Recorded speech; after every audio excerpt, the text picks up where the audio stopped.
Hi there, it's Dan Heaton, the owner and host of the Tomorrow Society podcast and tomorrowsociety.com. And we are riding the monorail here in June 1980. I was 4 years old. This is the home movie that my dad took. I've shown a lot of these clips already on the YouTube channel. There you can see the castle there for a moment from the monorail.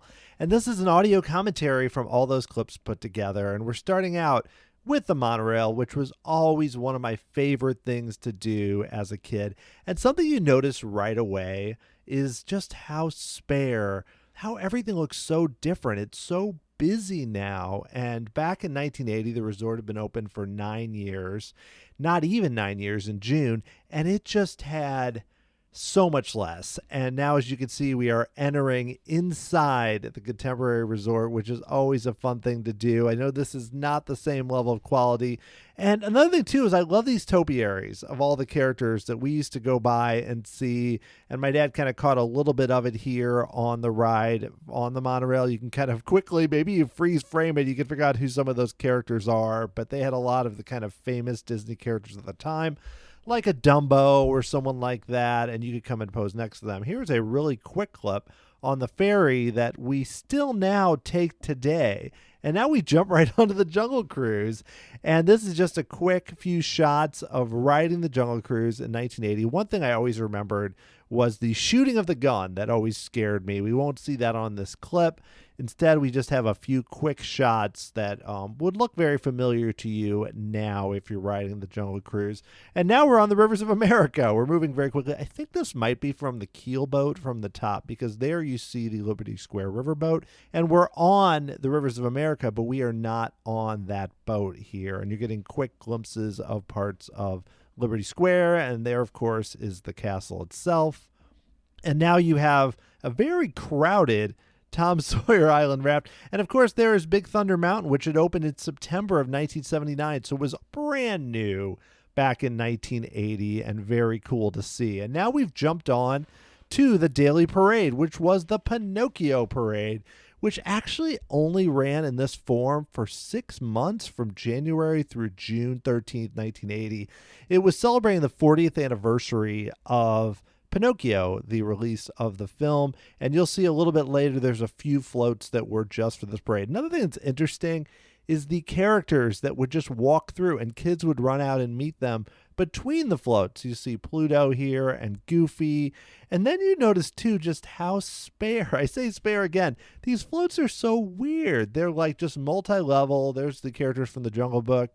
Very basic. And of course, now we have the 7 dwarfs walking through there. And then you have Minnie in the background. And this is going to be an interesting float coming up where you have Minnie and Mickey and Eeyore.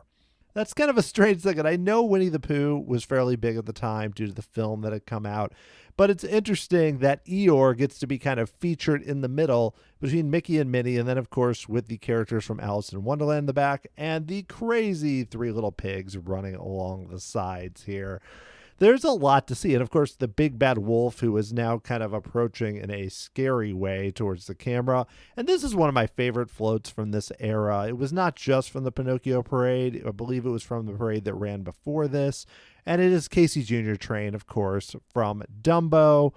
It just looks a little better and themed than some of the other ones. And I believe you can even see there's a Donald Duck in there, kind of. And then, of course, Dumbo at the end of the parade, telling us at the end that, hey, that's the end. And of course, like I mentioned, here is a float for the Pinocchio parade of Pinocchio and Figaro and Cleo. Pinocchio's doing a little bit of dancing, probably some music playing along with the float. And there, of course, is the Blue Fairy, another float for this parade that Disney put together. And it's kind of crazy to think that they had a parade that only ran for such a short time in this form.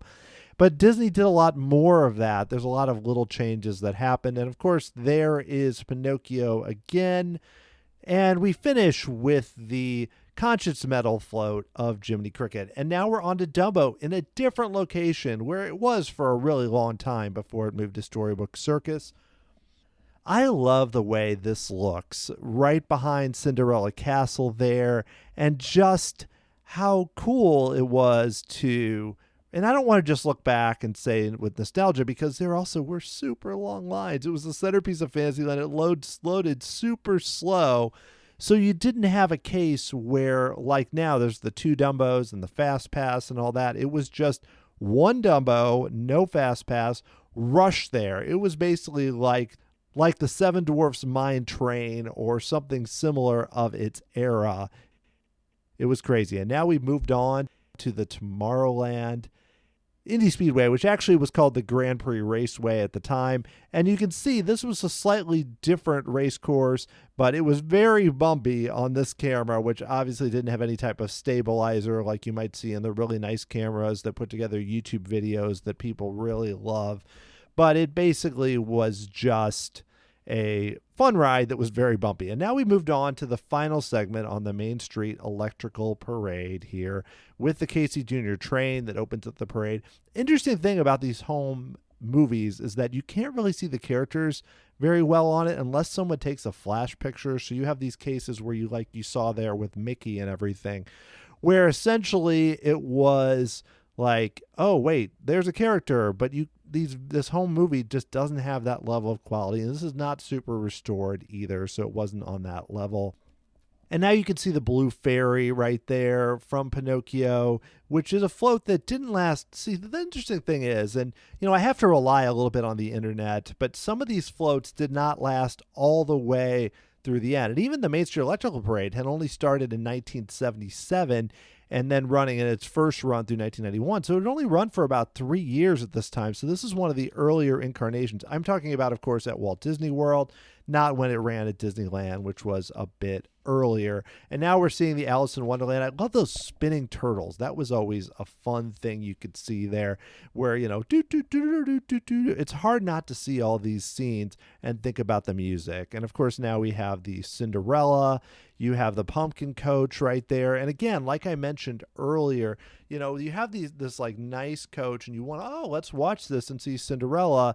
And you can't really see it that well unless somebody takes a flash picture, which is just one of those interesting things because, camera quality has gotten so much better. Even though this was shot on film, this has been put on a VHS tape and then put on YouTube and everything. So it's been compressed and everything. It's very different. And of course, behind there, you can see the clock tower with the 12 midnight that is put up right there. So that's another really cool thing as part of Cinderella. This is a really quick staircase shot where Prince Charming would stand. It took me a little while to figure out what this was, actually watching this movie. And then, of course, we're getting near the end. And this is some of the area that is not exactly the same in the latest version. This is, of course, the Dumbo section. And you can see there's balloons floating around. And then there's Dumbo and the clowns. Very different. A lot of this stuff only went through the 2001 version before Spectro Magic came back. And then they made some changes. But, still very cool to see at this point. Well, and now, of course, we have Monstro from Pinocchio, and that's another case where it didn't really stick around. The whole time it was only in the early years, the underwater scene. Something very cool to see again on those early years of the Main Street Electrical Parade. Well, I hope you enjoyed this video. I would love to hear what you think about it. Of course, leave your comments, subscribe to the YouTube channel. I'm going to post a lot more clips from other trips, plus maybe do a few more of these, and I hope you enjoyed it. And I will talk to you again on one of these types of videos in the future.